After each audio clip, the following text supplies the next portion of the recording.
श्री गणेशाय नमः। अथ श्री सूर्याष्टोत्तर शतनामी स्तोत्रम्।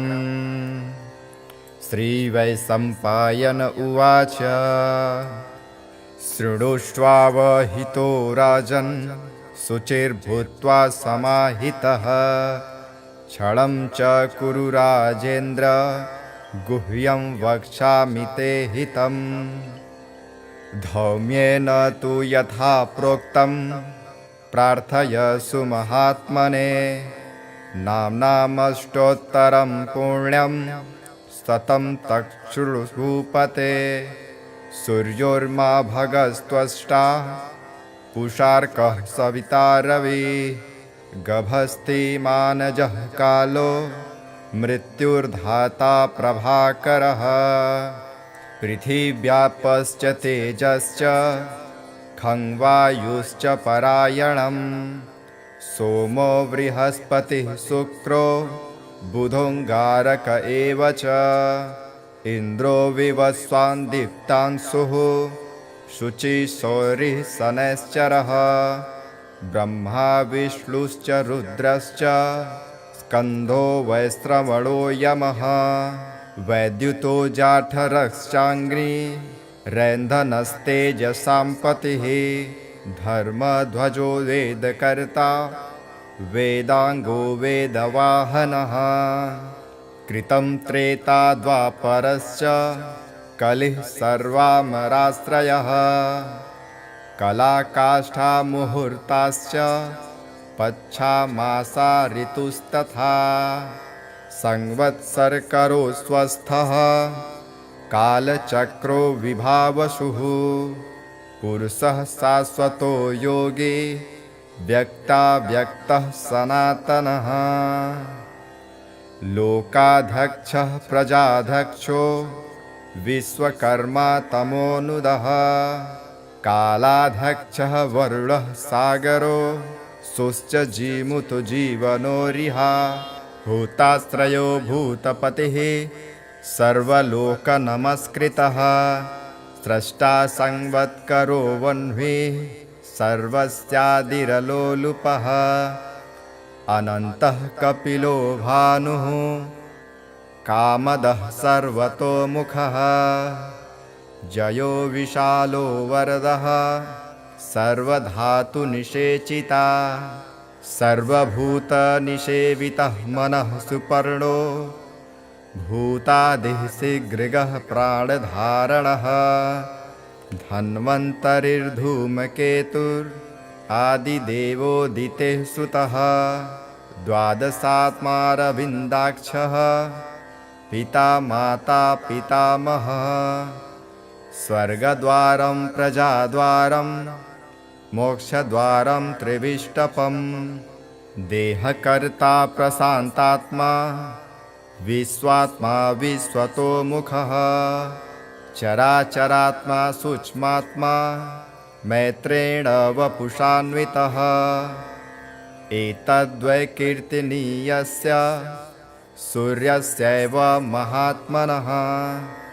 सूर्यस्यामित तेजसः नाम्नामष्टशतम्। पुण्यं शुक्रेणोक्तं महात्मना। प्रोक्तमेतत् स्वतं सुभूत्वा शुक्राश्च नारदः प्रोक्तं धौम्यश्च तदन्तरं।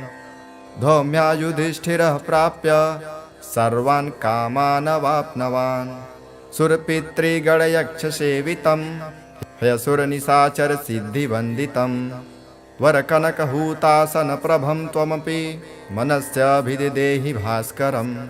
सूर्योदये यस्तु समाहितः पठेत् स पुत्रलाभं धनरत्नसञ्चयान्। लभेत जाति स्मरतां सदा नरः स्मृति च मेधां च सदं विन्दति पराम्। इमं स्वन्तं देवरस्य यो नरः प्रकीर्तयेच्छुचिन्सुमना समाहितः। विमुच्यते शोकदवाग्निसागराल् लभेत् कामान् मनसां यथेष्पितान्। श्री गणेशाय नमः। अथ श्री सूर्याष्टोत्तर शतनामी स्तोत्रम्। श्रीवैशम्पायन उवाच शृणुष्वावहितो राजन् शुचिर्भूत्वा समाहितः क्षणं च कुरु राजेन्द्र गुह्यं वक्ष्यामि ते हितम् धौम्येन तु यथा प्रोक्तं प्रार्थयसु महात्मने नाम्नामष्टोत्तरं पुण्यं सतं तच्छृणुभूपते सूर्योर्मा भगस्त्वष्टा पुषार्कः सविता रविः गभस्ति मानजः कालो मृत्युर्धाता प्रभाकरः पृथिव्यापश्च तेजश्च खंवायुश्च परायणम् सोमो बृहस्पतिः शुक्रो बुधोऽङ्गारक एव च इन्द्रो विवस्वान् दीप्तांशुः शुचिः शौरिः शनैश्चरः ब्रह्मा विष्णुश्च रुद्रश्च स्कन्धो वैश्रवणो यमः वैद्युतो जाठरश्चाङ्ग्री रैन्धनस्तेजसां पतिः धर्मध्वजो वेदकर्ता वेदाङ्गो वेदवाहनः कृतं त्रेता द्वापरश्च कलिः सर्वामराश्रयः कलाकाष्ठा मुहूर्ताश्च पच्छामासा ऋतुस्तथा संवत्सरकरो स्वस्थः कालचक्रो विभावसुः पुरुषः शाश्वतो योगी व्यक्ताव्यक्तः सनातनः लोकाध्यक्षः प्रजाध्यक्षो विश्वकर्मा तमोनुदः कालाध्यक्षः वरुणः सागरो सुश्च जीमुतो जीवनोरिहा भूताश्रयो भूतपतिः सर्वलोकनमस्कृतः स्रष्टा संवत्करो वह्निः सर्वस्यादिरलोलुपः अनन्तः कपिलो भानुः कामदः सर्वतोमुखः जयो विशालो वरदः सर्वधातुनिषेचिता सर्वभूतनिषेवितः मनः सुपर्णो भूतादिः शीघ्रगः प्राणधारणः धन्वन्तरिर्धूमकेतुरादिदेवोदितेः सुतः द्वादशात्मारविन्दाक्षः पिता माता पितामहः स्वर्गद्वारं प्रजाद्वारं मोक्षद्वारं त्रिविष्टपम् देहकर्ता प्रशान्तात्मा विश्वात्मा विश्वतोमुखः चराचरात्मा सूक्ष्मात्मा मैत्रेण वपुषान्वितः एतद्वै कीर्तनीयस्य सूर्यस्यैव महात्मनः सूर्यस्यामित तेजसः नाम्नामष्टशतं पुण्यं शुक्रेणोक्तं महात्मना प्रोक्तमेतत् स्वतं सुभूत्वा शुक्राश्च नारदः प्रोक्तं धौम्यश्च तदन्तरं धौम्या युधिष्ठिरः प्राप्य सर्वान् कामान् अवाप्नवान् सुरपितृगणयक्षसेवितं हयसुरनिशाचरसिद्धिवन्दितं वरकनकहूतासनप्रभं त्वमपि मनस्याभिदेहि भास्करं सूर्योदये यस्तु समाहितः पठेत् स पुत्रलाभं धनरत्नसञ्चयान् लभेत जाति स्मरतां सदा नरः स्मृति च मेधां च सदं विन्दति पराम् इमं स्वन्तं देवरस्य यो नरः प्रकीर्तयेच्छुचिन्सुमना समाहितः विमुच्यते शोकदवाग्निसागराल्लभेत् कामान् मनसां यथेष्पितान्। श्रीगणेशाय नमः। अथ श्री सूर्याष्टोत्तरशतनाम स्तोत्रम्। श्रीवैशम्पायन उवाच शृणुष्वावहितो राजन् शुचिर्भूत्वा समाहितः क्षणं च कुरु राजेन्द्र गुह्यं वक्ष्यामि ते हितम् धौम्येन तु यथा प्रोक्तं प्रार्थयसु महात्मने नाम्नामष्टोत्तरं पुण्यं सतं तच्छृणुभूपते सूर्योर्मा भगस्त्वष्टा पुषार्कः सविता रविः गभस्ति मानजः कालो मृत्युर्धाता प्रभाकरः पृथिव्यापश्च तेजश्च खं वायुश्च परायणम् सोमो बृहस्पतिः शुक्रो बुधोऽङ्गारक एव च इन्द्रो विवस्वान् दीप्तांशुः शुचिः सौरिः शनैश्चरः ब्रह्मा विष्णुश्च रुद्रश्च स्कन्धो वैश्रवणो यमः वैद्युतो जाठरश्चाङ्ग्री रैन्धनस्तेजसां पतिः धर्मध्वजो वेदकर्ता वेदाङ्गो वेदवाहनः कृतं त्रेता द्वापरश्च कलिः सर्वामराश्रयः कलाकाष्ठा मुहूर्ताश्च पच्छामासा ऋतुस्तथा संवत्सरकरो स्वस्थः कालचक्रो विभावसुः पुरुषः शाश्वतो योगी व्यक्ताव्यक्तः सनातनः लोकाध्यक्षः प्रजाध्यक्षो विश्वकर्मा तमोनुदः कालाध्यक्षः वरुणः सागरो सुश्च जीमुतो जीवनोरिहा भूताश्रयो भूतपतिः सर्वलोकनमस्कृतः स्रष्टा संवत्करो वह्निः सर्वस्यादिरलोलुपः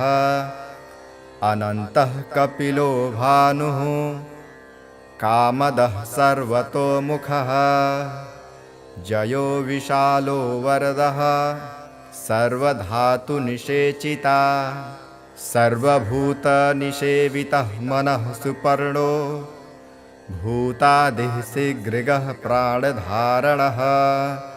धन्वन्तरिर्धूमकेतुर् आदिदेवोदितेः सुतः द्वादशात्मारविन्दाक्षः पिता माता पितामहः स्वर्गद्वारं प्रजाद्वारं मोक्षद्वारं त्रिविष्टपं देहकर्ता प्रशान्तात्मा विश्वात्मा विश्वतोमुखः चराचरात्मा सूक्ष्मात्मा मैत्रेण वपुषान्वितः एतद्वै कीर्तनीयस्य सूर्यस्यैव महात्मनः सूर्यस्यामित तेजसः नाम्नामष्टशतं पुण्यं शुक्रेणोक्तं महात्मना प्रोक्तमेतत् स्वतं सुभूत्वा शुक्राश्च नारदः प्रोक्तं धौम्यश्च तदन्तरं धौम्या युधिष्ठिरः प्राप्य सर्वान् कामान् अवाप्नवान् सुरपितृगणयक्षसेवितं हयसुरनिशाचरसिद्धिवन्दितं वरकनकहूतासनप्रभं त्वमपि मनस्याभिदिदेहि भास्करं सूर्योदये यस्तु समाहितः पठेत् स पुत्रलाभं धनरत्नसञ्चयान् लभेत जाति स्मरतां सदा नरः स्मृति च मेधां च सदं विन्दति पराम् इमं स्वन्तं देवरस्य यो नरः प्रकीर्तयेच्छुचिन्सुमना समाहितः विमुच्यते शोकदवाग्निसागराल्लभेत् कामान् मनसां यथेष्पितान्। श्रीगणेशाय नमः। अथ श्री सूर्याष्टोत्तरशतनामस्तोत्रम्। श्रीवैशम्पायन उवाच शृणुष्वावहितो राजन् शुचिर्भूत्वा समाहितः क्षणं च कुरु राजेन्द्र गुह्यं वक्ष्यामि ते हितम् धौम्येन तु यथा प्रोक्तं प्रार्थयसु महात्मने नाम्नामष्टोत्तरं पुण्यं शतं तच्छृणुपते सूर्योर्मा भगस्त्वष्टा पुषार्कः सविता रविः गभस्ति मानजः कालो मृत्युर्धाता प्रभाकरः पृथिव्यापश्च तेजश्च खं वायुश्च परायणम् सोमो बृहस्पतिः शुक्रो बुधोऽङ्गारक एव च इन्द्रो विवस्वान् दीप्तांशुः शुचिः सौरिः शनैश्चरः ब्रह्मा विष्णुश्च रुद्रश्च स्कन्धो वैश्रवणो यमः वैद्युतो जाठरश्चाङ्ग्री रैन्धनस्तेजसां पतिः धर्मध्वजो वेदकर्ता वेदाङ्गो वेदवाहनः कृतं त्रेता द्वापरश्च कलिः सर्वामराश्रयः कलाकाष्ठा मुहूर्ताश्च पच्छामासा ऋतुस्तथा संवत्सरकरो स्वस्थः कालचक्रो विभावसुः पुरुषः शाश्वतो योगी व्यक्ताव्यक्तः सनातनः लोकाध्यक्षः प्रजाध्यक्षो विश्वकर्मा तमोनुदः कालाध्यक्षः वरुणः सागरो सुश्च जीमुतो जीवनोरिहा भूताश्रयो भूतपतिः सर्वलोकनमस्कृतः स्रष्टा संवत्करो वह्निः सर्वस्यादिरलोलुपः अनन्तः कपिलो भानुः कामदः सर्वतोमुखः जयो विशालो वरदः सर्वधातुनिषेचिता सर्वभूतनिषेवितः मनः सुपर्णो भूतादिः शीघ्रगः प्राणधारणः धन्वन्तरिर्धूमकेतुर् आदिदेवोदितेः सुतः द्वादशात्मारविन्दाक्षः पिता माता पितामहः स्वर्गद्वारं प्रजाद्वारं मोक्षद्वारं त्रिविष्टपं देहकर्ता प्रशान्तात्मा विश्वात्मा विश्वतोमुखः चराचरात्मा सूक्ष्मात्मा मैत्रेण वपुषान्वितः एतद्वै कीर्तनीयस्य सूर्यस्यैव महात्मनः सूर्यस्यामित तेजसः नाम्नामष्टशतं पुण्यं शुक्रेणोक्तं महात्मना प्रोक्तमेतत्स्वतं सुभूत्वा शुक्राश्च नारदः प्रोक्तं धौम्यश्च तदन्तरं धौम्या युधिष्ठिरः प्राप्य सर्वान् कामान् अवाप्नवान् सुरपितृगणयक्षसेवितं हयसुरनिशाचरसिद्धिवन्दितं वरकनकहूतासनप्रभं त्वमपि मनस्याभिदिदेहि भास्करं सूर्योदये यस्तु समाहितः पठेत् स पुत्रलाभं धनरत्नसञ्चयान् लभेत जातिस्मरतां सदा नरः स्मृति च मेधां च सदं विन्दति पराम् इमं स्वन्तं देवरस्य यो नरः प्रकीर्तयेच्छुचिन्सुमना समाहितः विमुच्यते शोकदवाग्निसागराल्लभेत् कामान् मनसां यथेष्पितान्। श्रीगणेशाय नमः। अथ श्री सूर्याष्टोत्तरशतनामस्तोत्रम्। श्रीवैशम्पायन उवाच शृणुष्वावहितो राजन् शुचिर्भूत्वा समाहितः क्षणं च कुरु राजेन्द्र गुह्यं वक्ष्यामि ते हितम् धौम्येन तु यथा प्रोक्तं प्रार्थयसु महात्मने नाम्नामष्टोत्तरं पुण्यं शतं तच्छृणुपते सूर्योर्मा भगस्त्वष्टा पुषार्कः सविता रविः गभस्ति मानजः कालो मृत्युर्धाता प्रभाकरः पृथिव्यापश्च तेजश्च खं वायुश्च परायणम् सोमो बृहस्पतिः शुक्रो बुधोऽङ्गारक एव च इन्द्रो विवस्वान् दीप्तांशुः शुचिः शौरिः शनैश्चरः ब्रह्मा विष्णुश्च रुद्रश्च स्कन्धो वैश्रवणो यमः वैद्युतो जाठरश्चाङ्ग्री रैन्धनस्तेजसां पतिः धर्मध्वजो वेदकर्ता वेदाङ्गो वेदवाहनः कृतं त्रेता द्वापरश्च कलिः सर्वामराश्रयः कलाकाष्ठा मुहूर्ताश्च पच्छामासा ऋतुस्तथा संवत्सरकरो स्वस्थः कालचक्रो विभावसुः पुरुषः शाश्वतो योगी व्यक्ताव्यक्तः सनातनः लोकाध्यक्षः प्रजाध्यक्षो विश्वकर्मा तमोनुदः कालाध्यक्षः वरुणः सागरो सुश्च जीमुतो जीवनोरिहा भूताश्रयो भूतपतिः सर्वलोकनमस्कृतः स्रष्टा संवत्करो वह्निः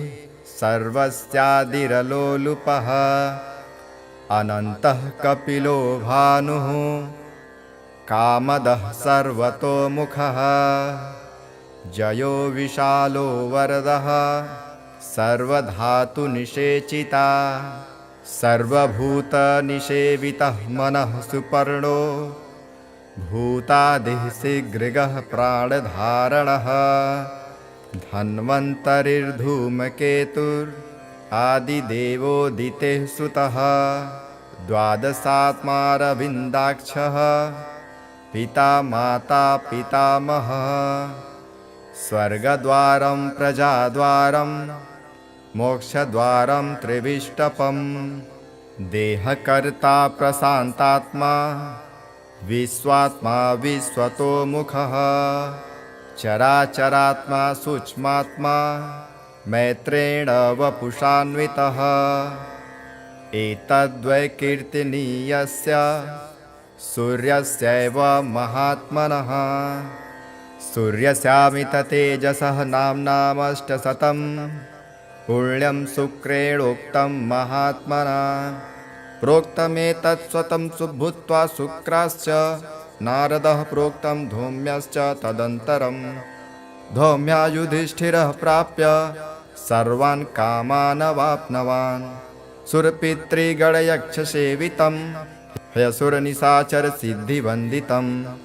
वरकनकहूतासनप्रभं त्वमपि मनस्याभिदिदेहि भास्करं सूर्योदये यस्तु समाहितः पठेत् स पुत्रलाभं धनरत्नसञ्चयान् लभेत जातिस्मरतां सदा नरः स्मृति च मेधां च सदं विन्दति पराम् इमं स्वन्तं देवरस्य यो नरः प्रकीर्तयेच्छुचिन्सुमना समाहितः विमुच्यते शोकदवाग्निसागराल्लभेत् कामान् मनसां यथेष्पितान् श्रीगणेशाय नमः। अथ श्री सूर्याष्टोत्तरशतनामस्तोत्रम् श्रीवैशम्पायन उवाच शृणुष्वावहितो राजन् शुचिर्भूत्वा समाहितः क्षणं च कुरु राजेन्द्र गुह्यं वक्ष्यामि ते हितम् धौम्येन तु यथा प्रोक्तं प्रार्थयसु महात्मने नाम्नामष्टोत्तरं पुण्यं शतं तच्छृणुभूपते सूर्योर्मा भगस्त्वष्टा पुषार्कः सविता रविः गभस्ति मानजः कालो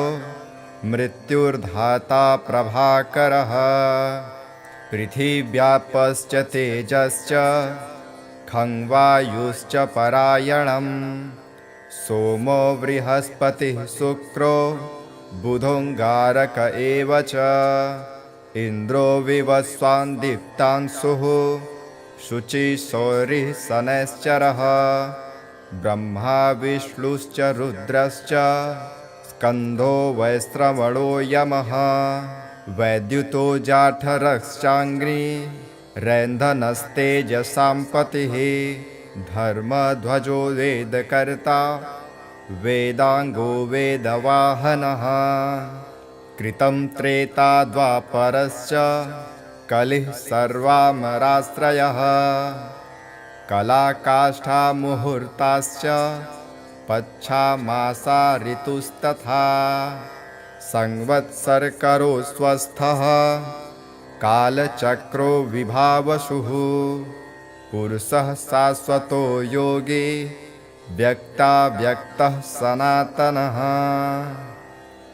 लोकाध्यक्षः प्रजाध्यक्षो विश्वकर्मा तमोनुदः कालाध्यक्षः वरुणः सागरो सुश्च जीमुतो जीवनोरिहा भूताश्रयो भूतपतिः सर्वलोकनमस्कृतः स्रष्टा संवत्करो वह्निः सर्वस्यादिरलोलुपः अनन्तः कपिलो भानुः कामदः सर्वतोमुखः जयो विशालो वरदः सर्वधातुनिषेचिता सर्वभूतनिषेवितः मनः सुपर्णो भूतादिः शीघ्रगः प्राणधारणः धन्वन्तरिर्धूमकेतुरादिदेवोदितेः सुतः द्वादशात्मारविन्दाक्षः पिता माता पितामहः स्वर्गद्वारं प्रजाद्वारं मोक्षद्वारं त्रिविष्टपं देहकर्ता प्रशान्तात्मा विश्वात्मा विश्वतोमुखः चराचरात्मा सूक्ष्मात्मा मैत्रेण वपुषान्वितः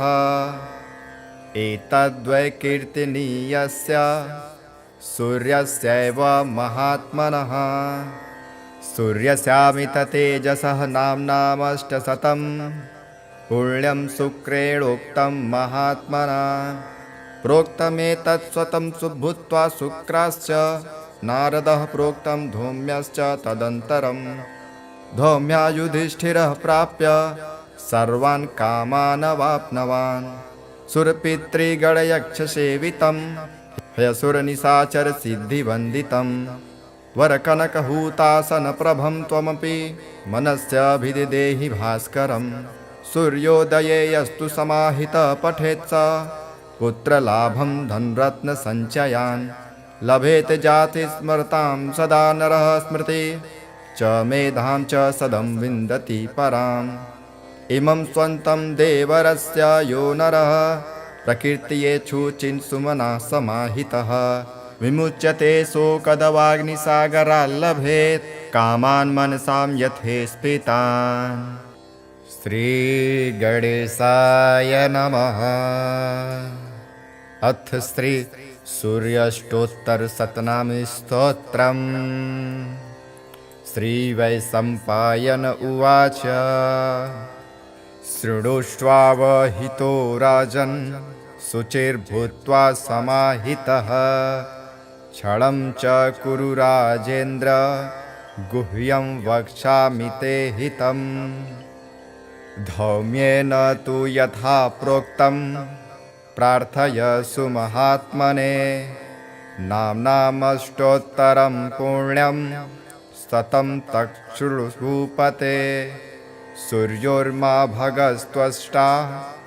पुषार्कः सविता रविः गभस्तिमानजः कालो मृत्युर्धाता प्रभाकरः पृथिव्यापश्च तेजश्च खं वायुश्च परायणम् सोमो बृहस्पतिः शुक्रो बुधोऽङ्गारक एव च इन्द्रो विवस्वान् दीप्तांशुः शुचिः शनैश्चरः ब्रह्मा विष्णुश्च रुद्रश्च स्कन्धो वैश्रवणो यमः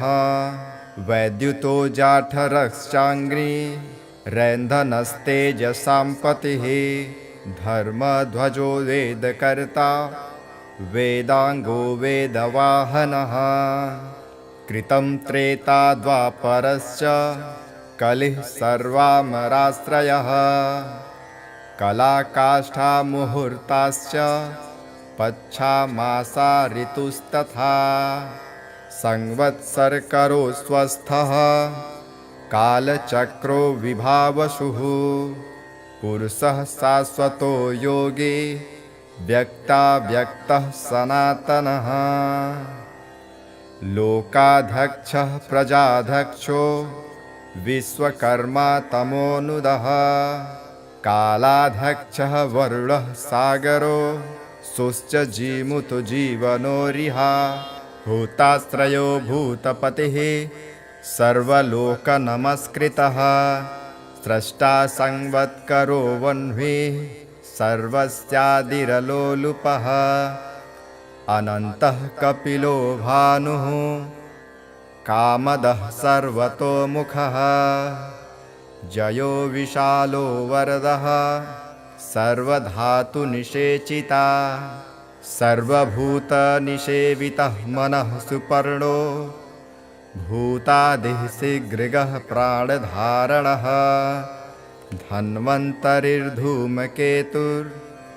धन्वन्तरिर्धूमकेतुरादिदेवोदितेः सुतः द्वादशात्मारविन्दाक्षः पिता माता पितामहः स्वर्गद्वारं प्रजाद्वारं मोक्षद्वारं त्रिविष्टपं देहकर्ता प्रशान्तात्मा विश्वात्मा विश्वतोमुखः चराचरात्मा सूक्ष्मात्मा मैत्रेण वपुषान्वितः एतद्वै कीर्तनीयस्य सूर्यस्यैव महात्मनः सूर्यस्यामित तेजसः नाम्नामष्टशतं पुण्यं शुक्रेणोक्तं महात्मना प्रोक्तमेतत् स्वतं सुभूत्वा शुक्राश्च नारदः प्रोक्तं धौम्यश्च तदन्तरं धौम्या युधिष्ठिरः प्राप्य सर्वान् कामान् अवाप्नवान् सुरपितृगणयक्षसेवितं हयसुरनिशाचरसिद्धिवन्दितं वरकनकहूतासनप्रभं त्वमपि मनस्याभिदिदेहि भास्करं सूर्योदये यस्तु समाहितः पठेत् स पुत्रलाभं धनरत्नसञ्चयान् लभेत जाति स्मरतां सदा नरः स्मृति च मेधां च सदं विन्दति पराम् इमं स्वन्तं देवरस्य यो नरः प्रकीर्तयेच्छुचिन्सुमना समाहितः विमुच्यते शोकदवाग्निसागराल्लभेत् कामान् मनसां यथेष्पितान् श्रीगणेशाय नमः। अथ श्री सूर्याष्टोत्तरशतनामस्तोत्रम् श्रीवैशम्पायन उवाच शृणुष्वावहितो राजन् शुचिर्भूत्वा समाहितः क्षणं च कुरु राजेन्द्र गुह्यं वक्ष्यामि ते हितम् धौम्येन तु यथा प्रोक्तं प्रार्थयसु महात्मने नाम्नामष्टोत्तरं पुण्यं शतं तच्छृणुभूपते सूर्योर्मा भगस्त्वष्टा पुषार्कः सविता रविः गभस्ति मानजः कालो मृत्युर्धाता प्रभाकरः पृथिव्यापश्च तेजश्च खङ्वायुश्च परायणं सोमो बृहस्पतिः शुक्रो बुधोऽङ्गारक एव च इन्द्रो विवस्वान् दीप्तांशुः शुचिः शनैश्चरः ब्रह्मा विष्णुश्च रुद्रश्च स्कन्धो वैश्रवणो यमः वैद्युतो जाठरश्चाङ्ग्री रैन्धनस्तेजसां पतिः धर्मध्वजो वेदकर्ता वेदाङ्गो वेदवाहनः कृतं त्रेता द्वापरश्च कलिः सर्वामराश्रयः कलाकाष्ठा मुहूर्ताश्च पच्छामासा ऋतुस्तथा संवत्सरकरो स्वस्थः कालचक्रो विभावसुः पुरुषः शाश्वतो योगी व्यक्ताव्यक्तः सनातनः लोकाध्यक्षः प्रजाध्यक्षो विश्वकर्मा तमोनुदः कालाध्यक्षः वरुणः सागरो सुश्च जीमुतो जीवनोरिहा भूताश्रयो भूतपतिः सर्वलोकनमस्कृतः स्रष्टा संवत्करो वह्निः सर्वस्यादिरलोलुपः अनन्तः कपिलो भानुः कामदः सर्वतोमुखः जयो विशालो वरदः सर्वधातुनिषेचिता सर्वभूतनिषेवितः मनः सुपर्णो भूतादिः शीघ्रगः प्राणधारणः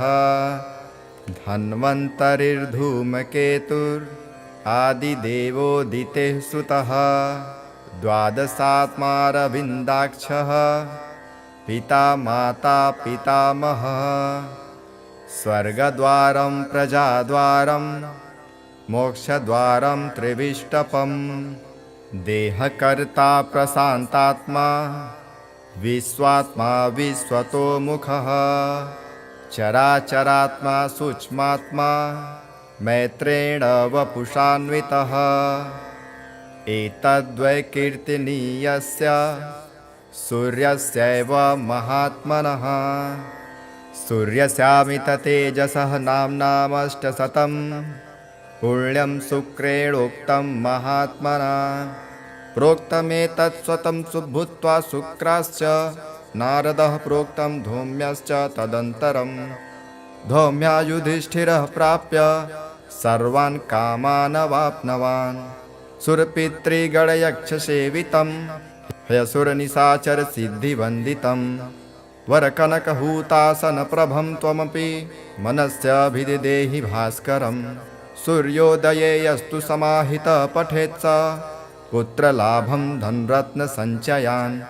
लभेत जाति स्मरतां सदा नरः स्मृति च मेधां च सदं विन्दति पराम् इमं स्वन्तं देवरस्य यो नरः प्रकीर्तयेच्छुचिन्सुमना समाहितः विमुच्यते शोकदवाग्निसागराल्लभेत् कामान् मनसां यथेष्पितान् श्रीगणेशाय नमः। अथ श्री सूर्याष्टोत्तरशतनामस्तोत्रम् श्रीवैशम्पायन उवाच शृणुष्वावहितो राजन् शुचिर्भूत्वा समाहितः क्षणं च कुरु राजेन्द्र गुह्यं वक्ष्यामि ते हितम् धौम्येन तु यथा प्रोक्तं प्रार्थयसु महात्मने नाम्नामष्टोत्तरं पुण्यं शतं तच्छृणुभूपते सूर्योर्मा भगस्त्वष्टा पुषार्कः सविता रविः गभस्ति मानजः कालो मृत्युर्धाता प्रभाकरः पृथिव्यापश्च तेजश्च खङ्वायुश्च परायणं सोमो बृहस्पतिः शुक्रो बुधोऽङ्गारक एव च इन्द्रो विवस्वान् दीप्तांशुः शुचिशौरिः शनैश्चरः ब्रह्मा विष्णुश्च रुद्रश्च स्कन्धो वैश्रवणो यमः वैद्युतो जाठरश्चाङ्ग्री रैन्धनस्तेजसां पतिः धर्मध्वजो वेदकर्ता वेदाङ्गो वेदवाहनः कृतं त्रेता द्वापरश्च कलिः सर्वामराश्रयः कलाकाष्ठा मुहूर्ताश्च पच्छामासा ऋतुस्तथा संवत्सरकरो स्वस्थः कालचक्रो विभावसुः पुरुषः शाश्वतो योगी व्यक्ताव्यक्तः सनातनः लोकाध्यक्षः प्रजाध्यक्षो विश्वकर्मा तमोनुदः कालाध्यक्षः वरुणः सागरो सुश्च जीमुतो जीवनोरिहा भूताश्रयो भूतपतिः सर्वलोकनमस्कृतः स्रष्टा संवत्करो वह्निः सर्वस्यादिरलोलुपः अनन्तः कपिलो भानुः कामदः सर्वतोमुखः जयो विशालो वरदः सर्वधातुनिषेचिता सर्वभूतनिषेवितः मनः सुपर्णो भूतादिः शीघ्रगः प्राणधारणः धन्वन्तरिर्धूमकेतुरादिदेवोदितेः सुतः द्वादशात्मारविन्दाक्षः पिता माता पितामहः स्वर्गद्वारं प्रजाद्वारं मोक्षद्वारं त्रिविष्टपं देहकर्ता प्रशान्तात्मा विश्वात्मा विश्वतोमुखः चराचरात्मा सूक्ष्मात्मा मैत्रेण वपुषान्वितः एतद्वै कीर्तनीयस्य सूर्यस्यैव महात्मनः सूर्यस्यामित तेजसः नाम्नामष्टशतं पुण्यं शुक्रेणोक्तं महात्मना प्रोक्तमेतत् स्वतं सुभूत्वा शुक्राश्च नारदः प्रोक्तं धौम्यश्च तदन्तरं धौम्या युधिष्ठिरः प्राप्य सर्वान् कामान् अवाप्नवान्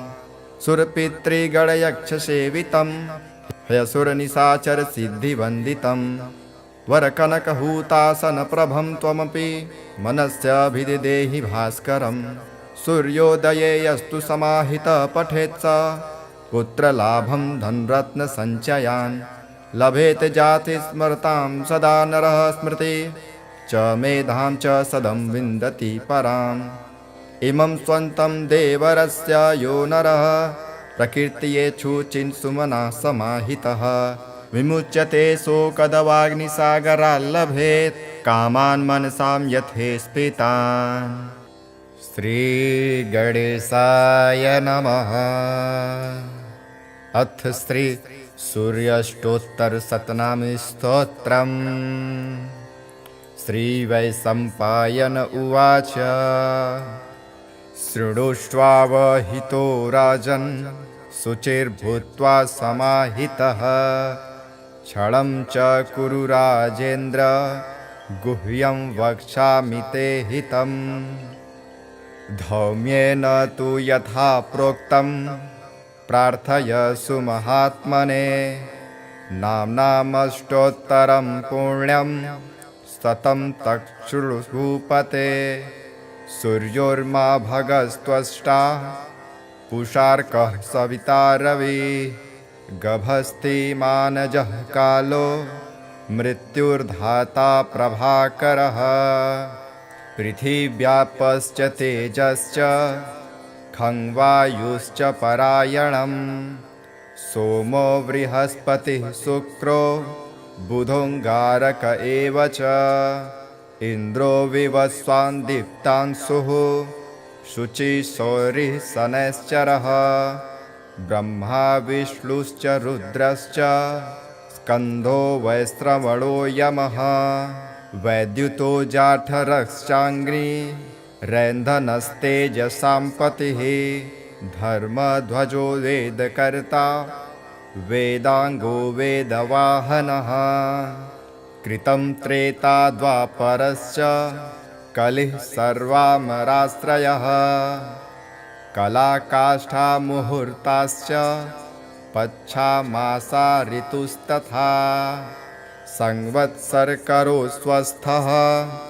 कालचक्रो विभावसुः पुरुषः शाश्वतो योगी व्यक्ताव्यक्तः सनातनः लोकाध्यक्षः प्रजाध्यक्षो विश्वकर्मा तमोनुदः कालाध्यक्षः वरुणः सागरो सुश्च जीमुतो जीवनोरिहा भूताश्रयो भूतपतिः